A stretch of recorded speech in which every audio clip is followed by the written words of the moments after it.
Bab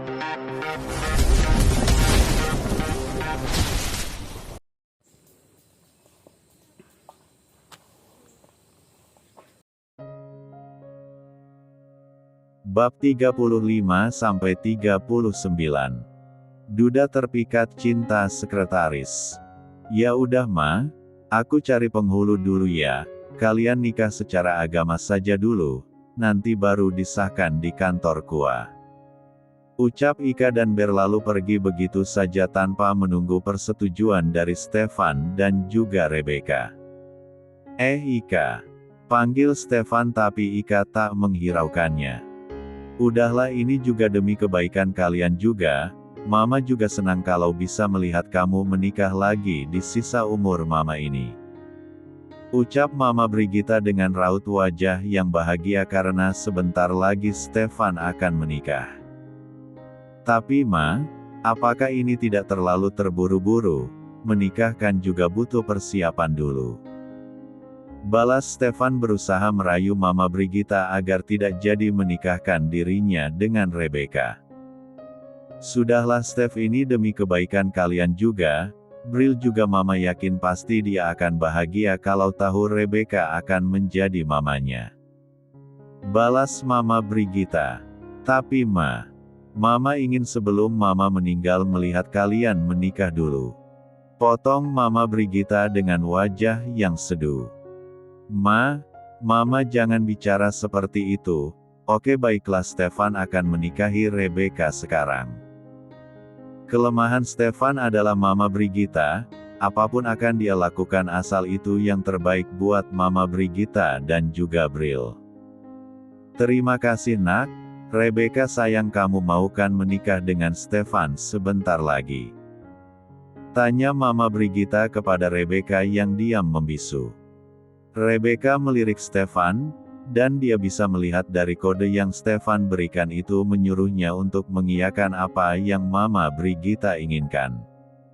Iya Ma, balas Rebecca gagap.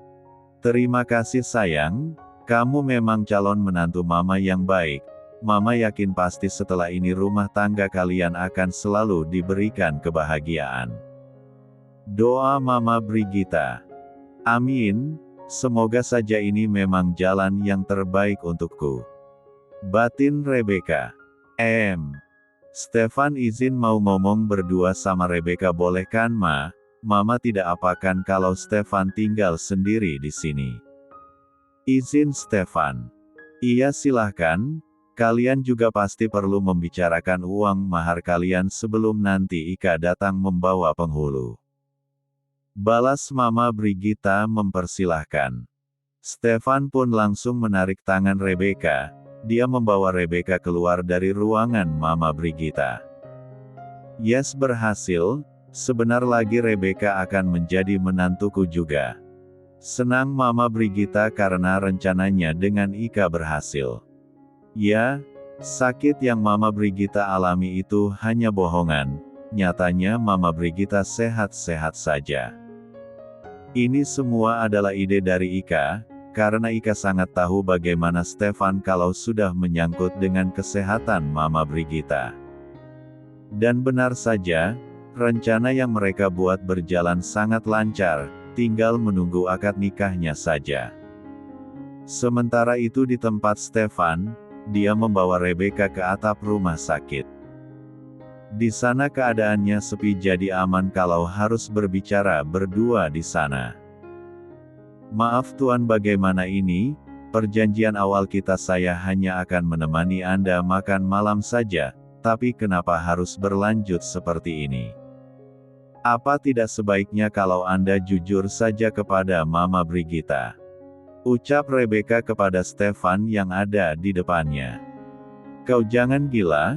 Kalau sampai Mama tahu kalau hubungan ini hanya pura-pura, nanti penyakit Mama malah semakin parah. Balas Stefan tak setuju dengan ide Rebecca. Lalu kita harus bagaimana Tuan? Pernikahan itu bukan ajang permainan. Kita jalanin aja dulu, nanti kalau kita tidak saling cocok saya akan bisa menceraikan kamu. Balas Stefan santai. Dek, Apa pernikahan ini nanti hanya sebagai ladang bisnis Stefan saja, pikir Rebecca. Bab 36. Pernikahan yang sangat diingin-inginkan oleh Mama Brigitta pun sudah terjadi. Sekarang Stefan dan Rebecca sudah sah menjadi suami istri. Pernikahan yang dilakukan di dalam sebuah ruang rawat inap rumah sakit dan hanya dihadiri oleh beberapa saksi, di antaranya ada dokter dan suster, pun telah selesai. Sekarang mereka berdua sudah sah menjadi suami istri. Selamat ya sayang, sekarang kalian berdua sudah sah menjadi suaminya istri.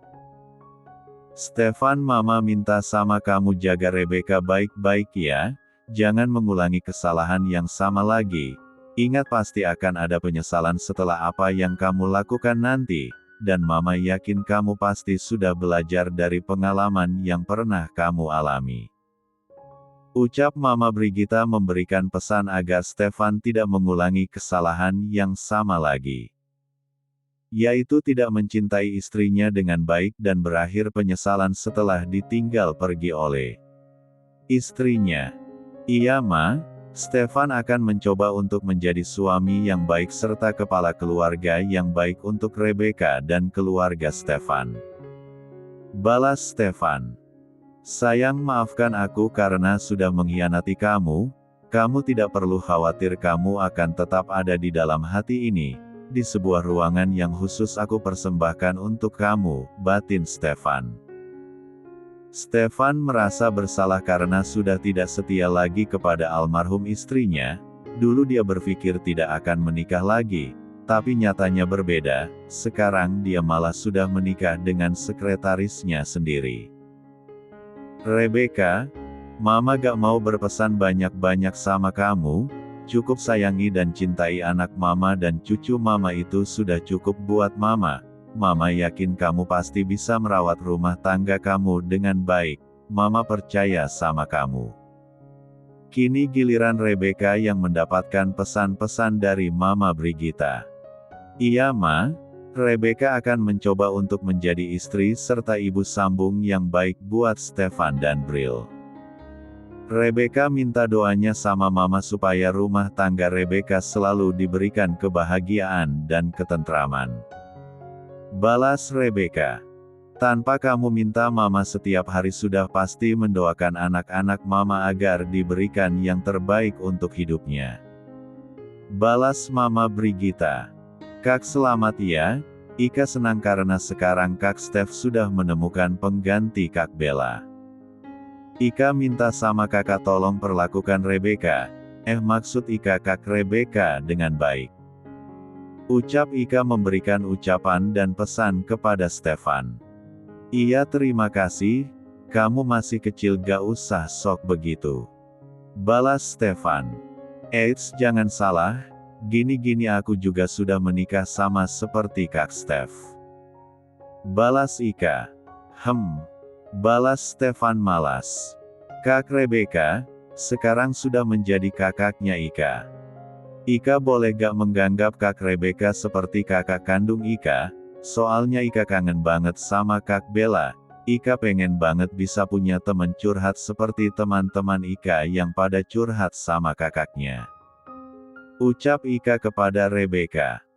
Boleh kok, aku malah senang kalau kamu mau menerima aku. Aku sempat takut waktu pertama ketemu sama kamu kalau kamu akan menolak aku. Balas Rebecca. Yeye, Ika punya saudara lagi. Senang Ika seperti anak kecil, padahal dia sudah berumah tangga. Gak usah kayak anak kecil gitu deh, lagian kamu kan sudah punya Nino buat jadi teman curhat kamu, emang masih kurang? Tanya Stefan.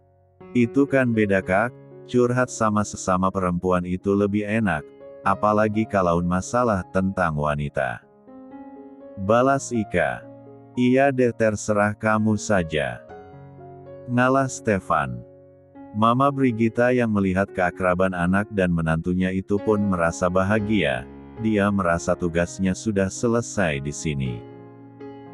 Dia kembali mengingat masa-masa di mana putrinya yang telah tiada. Sebelum pergi Bella sempat berpesan agar Mama Brigita bisa membantu Stefan untuk mencari pengganti dirinya dan mengganti ibu sambung buat Bril.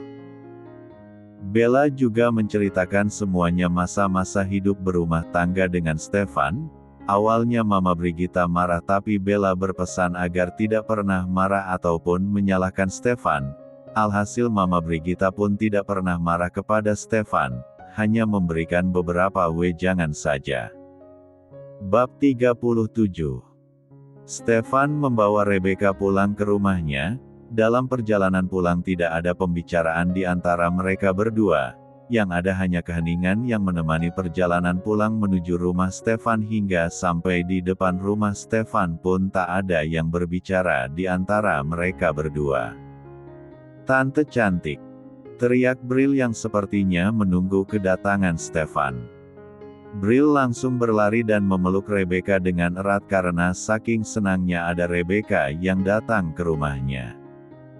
"Tante nginap di sini lagi kan?" tanya Bril mendongakkan kepalanya menatap Rebecca. Iya tante nginap di sini, dan mulai sekarang tante Rebecca sudah menjadi mominya Bril. Gimana Bril senang gak?" Stefan memotong ucapan Rebecca. "Beneran Pi?" tanya Bril tak percaya. "Iya dong, tanya aja sama Momi Becca, iya kan Mom?" balas Stefan menatap Rebecca membuat pipi Rebecca bersemu merah. Iya. Gagap Rebecca. "Ye Bril punya Momi baru, Hori." Sorak Bril senang. "Momi Bril boleh minta gendong gak?" tanya Bril. "Boleh dong, sini Momi gendong." Rebecca langsung menggendong Bril dan mereka pun akhirnya masuk ke dalam rumah mewah Stefan. Stefan senang kalau melihat Bril bahagia seperti ini. Dia jadi membayangkan seandainya kalau maminya Bril masih ada, mungkin Bril tidak pernah merasakan kesepian. "Dedi janji akan melakukan apapun demi kebahagiaan kamu sayang," gumam Stefan menatap Bril yang berada dalam gendongan Rebecca yang berjalan di depannya. "Saya mau ke atas dulu. Nanti kalau Bril sudah mau turun kamu langsung menyusul saja karena ada yang perlu saya bicarakan sama kamu," ucap Stefan saat hendak menaiki anak tangga. "Baik tuh. Panggil senyaman kamu aja," potong Stefan yang mengerti kalau Rebecca pasti bingung hendak memanggil dirinya apa. "Iya Mas. Dek." Mendengar panggilan Rebecca kepadanya, entah kenapa membuat jantung Stefan berdetak. Ini tidak baik untuk kesehatannya. "Ya sudah kalau gitu saya ke atas dulu." Stefan langsung berlalu pergi ke dalam kamarnya untuk menghindari Rebecca. "Mom, Bril lapar. Bril boleh gak kalau minta din suapi Momi?" pinta Bril. "Boleh dong sayang, ya sudah ayo kita makan." Rebecca langsung membawa Bril ke ruang makan, dan kebetulan di sana ternyata sudah tersaji lengkap makanan buat makan malam mereka. Rebecca mendudukkan Bril di bangku makan dan setelah itu dia mengambilkan makanan untuk Bril dilanjut dengan menyuapi Bril dengan telaten hingga Bril merasa kenyang. "Sayang Momi ke kamar dulu ya, Bril sama Bibi dulu di sini," ucap Rebecca yang hendak pergi ke kamar. "Iya Mom, Momi jangan lupa mandi ya kan tadi pasti Momi belum mandi sehabis kerja," balas Bril mengizinkan. "Iya sayang, ya sudah Momi pergi ke atas dulu ya." Kap. Setelah memberikan kecupan di kening Bril, Rebecca pun pergi meninggalkan Bril yang sudah dia titipkan pada babysitter yang menjaga Bril. Rebecca sampai di depan pintu kamar Stefan. Dia ragu apakah dia harus mengetuk pintu itu atau tidak. Rebecca takut kalau nanti malah mengganggu Stefan dan berakhir terkena amukan dari Stefan. Dengan memberanikan diri, Rebecca pun mulai mengangkat tangannya untuk mengetuk pintu kamar Stefan. "Tok tok tok. Mas," ucap Rebecca setelah memberikan ketukan di pintu kamar Stefan. Masuk. Balas Stefan dari dalam kamarnya yang membuat Rebecca langsung menarik handle pintu dan membukanya. Sini. Suruh Stefan saat melihat Rebecca masuk ke dalam kamarnya agar Rebecca mendekat padanya. Rebecca pun berjalan mendekati Stefan dan langsung duduk di samping Stefan sesuai dengan perintah Stefan. Kamu tahu kan kalau pernikahan tadi itu karena terpaksa? Ucap Stefan membuat Rebecca menganggukkan kepalanya. Saya tidak akan melarang kamu untuk melakukan apapun, terserah kamu mau menjalankan kewajiban kamu sebagai seorang istri atau tidak. Yang pasti saya mau pernikahan ini hanya orang-orang tertentu saja yang tahu, terutama orang-orang di kantor jangan sampai ada yang tahu. Jelas Stefan dan lagi-lagi Rebecca hanya bisa menganggukkan kepalanya. Dan untuk masalah itu, saya tidak memaksa kamu mau tidur di kamar ini bersama saya atau kamu memilih untuk tidur di kamar lain itu terserah kamu, karena saya tidak akan melarang apapun yang kamu lakukan. Lanjutnya, apakah kamu mengerti? Tanya Stefan. Iya mas, saya mengerti. Balas Rebecca. Apakah ada yang ingin kamu tambahkan? Tanya Stefan lagi. Apakah boleh kalau saya berusaha untuk mengambil hati mas? Tanya Rebecca ragu. Bagaimanapun juga, Rebecca tidak ingin pernikahan ini berakhir begitu saja. Dia yang dari awal menginginkan Stefan pun akan berusaha untuk mendapatkan hati Stefan. Terserah kamu kalau kamu bisa, tapi sepertinya akan sulit. Balas Stefan acuh. Terima kasih Tuan, saya akan berusaha untuk mendapatkan hati Tuan, karena jujur saya tidak ingin pernikahan ini berakhir. Saya ingin pernikahan ini berjalan sebagaimana pasangan suami istri pada umumnya yang ada kebahagiaan dan keharmonisan di dalamnya. Ucap jujur Rebecca.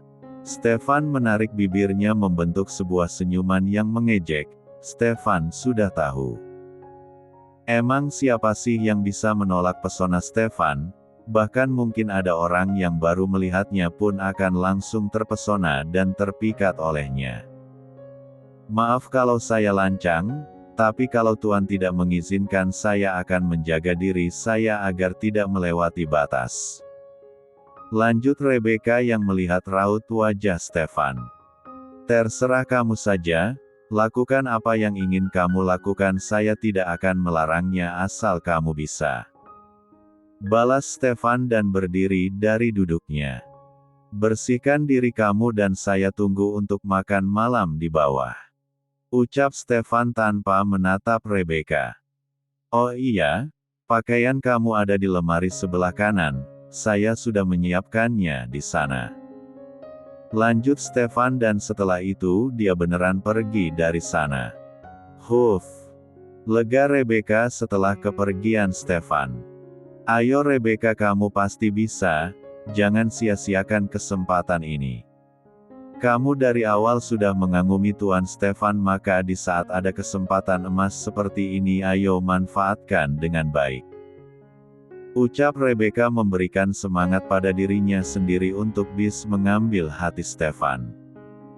Tak ingin membuat Stefan menunggu lama, Rebecca pun langsung pergi ke kamar mandi untuk membersihkan dirinya. Sementara itu, Stefan yang tengah menuruni anak tangga pun memikirkan kata-kata Rebecca tadi. Cih, ternyata sama saja dengan wanita-wanita di luaran sana. Deci Stefan sempat mengagumi Rebecca karena dia kira Rebecca itu berbeda dari yang lain, tapi setelah mendengar perkataan Rebecca tadi membuat rasa kagum Stefan pun pudar.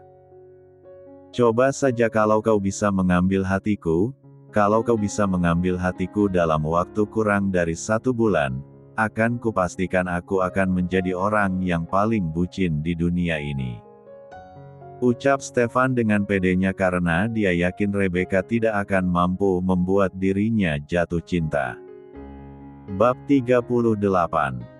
Malam semakin larut, Rebecca sudah berada di atas R4 Jang milik Stefan, sedangkan sang punya kamar entah berada di mana dia. Mas Stef kemana sih? Kok belum masuk ke kamar juga? Apa dia gak mau tidur satu kamar sama aku ya?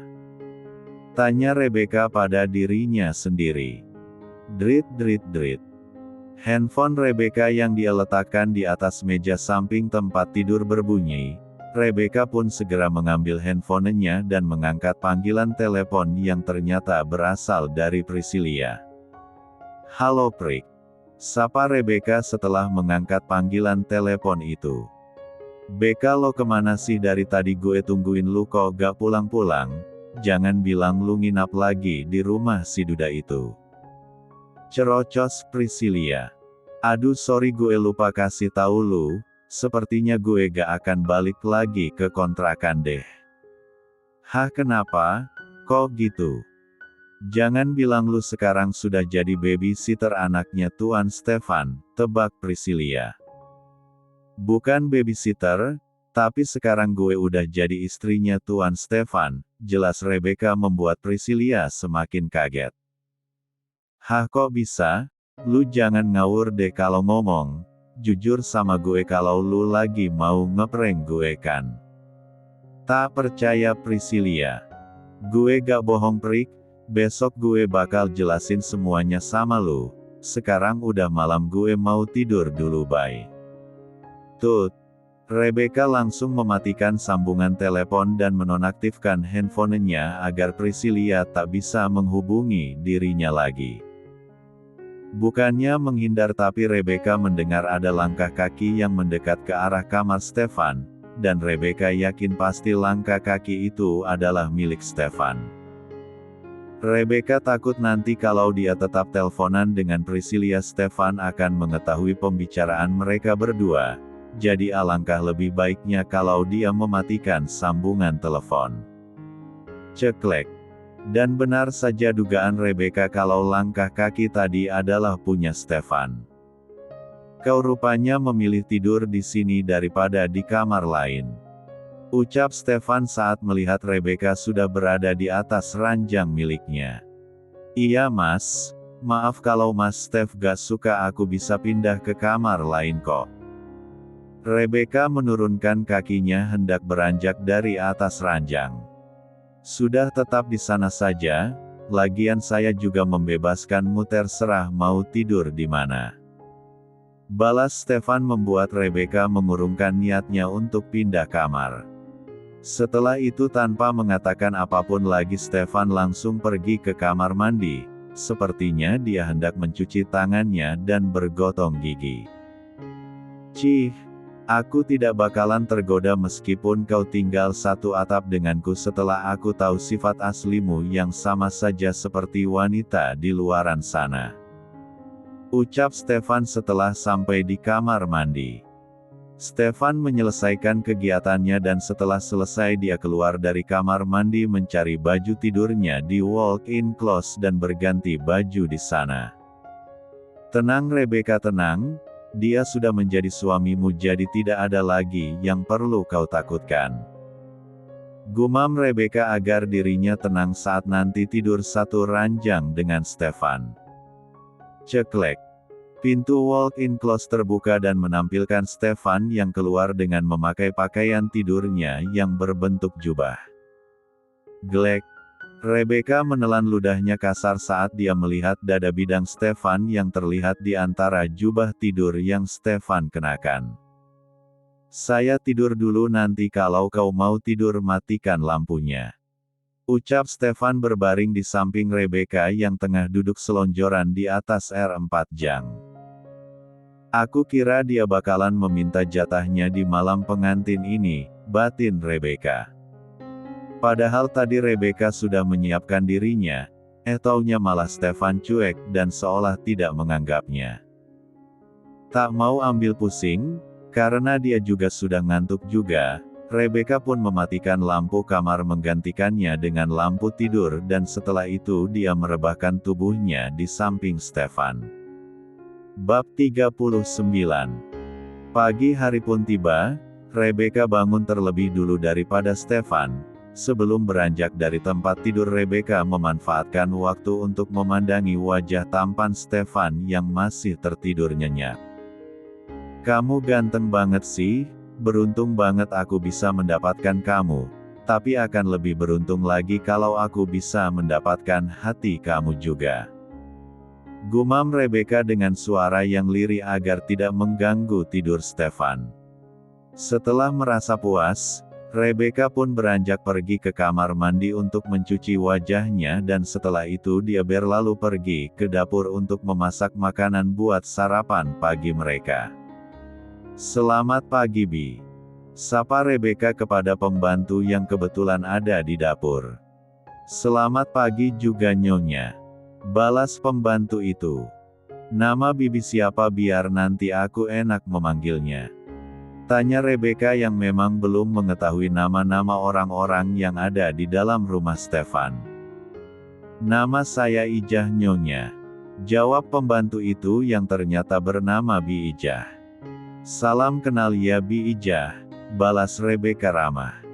"Iya Nyonya, salam kenal juga.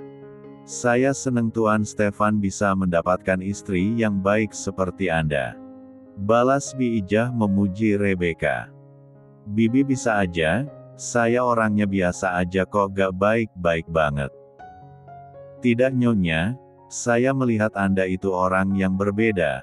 Anda itu sangat baik, buktinya mau menyapa pelayan seperti saya." "Itu bukan hal yang luar biasa Bi, bukannya kita sama-sama manusia jadi harus saling menyapa satu sama lain?" balas Rebecca merendah. "Itu yang saya suka Nona. Sangat jarang Nyonya besar menyapa pembantu seperti sayanya," balas Bi Ijah. "Aku sama kok seperti kalian, aku juga bukan orang kaya, yang kaya itukah Mas Stefan?" balas Rebecca. "Benar memang seperti itunya, tapi kebanyakan orang kalau sudah menjadi orang kaya meskipun dulunya dia berasal dari keluarga biasa itu dia akan sombong dan tidak mau menyapa orang-orang seperti saya ini. Mungkin hanya sebagian orang saya Bi, tidak semuanya begitu." "Oh iya ini Bi Ijah mau masak apa? Ada yang perlu aku bantu gak Bi?" lanjut Rebecca bertanya.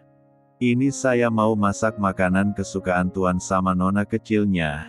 Tidak usahnya nanti saya dimarahin Tuan kalau tahu Nyonya ada di dapur," balas Bi Ijah melarang Rebecca untuk membantunya di dapur. "Wah benarkah ini masakan Mas Stef sama Bril? Kalau begitu aku mau bantuin aja Bi biar nanti aku bisa masakin mereka." "Udah Bibi gak usah takut, Mas Stefan tidak akan marah kok." Rebecca mulai memegang sayuran yang ada di sana. "Ini belum dicuci kan Bi?" tanya Rebecca. "Belumnya, biar saya saja yang cuci Nyonya yang potong-potong saja, nanti baju Nyonya kotor." Bi Ijah melarang Rebecca untuk mencuci sayuran karena takut kalau nanti pakaian Rebecca kotor. "Gak apa-apa Bi, lagian aku juga belum mandi," balas Rebecca dan mulai mencuci sayuran itu. Bi Ijah pun menyerah, percuma dia melarang Rebecca karena Rebecca pasti akan tetap kekeh melakukan pekerjaannya. Tapi di sisi lain dia juga senang karena tuannya bisa mendapatkan istri sebaik Rebecca. Tuan Stefan emang gak pernah salah kalau pilih istri, pasti Nona kecil akan sangat bahagia kalau mempunyai mama seperti Nyonya Rebecca, batin Bi Ijah sambil menatap Rebecca. Bi Ijah pun membuat bumbu-bumbu sedangkan Rebecca selesai mencuci sayuran dia langsung memotongnya.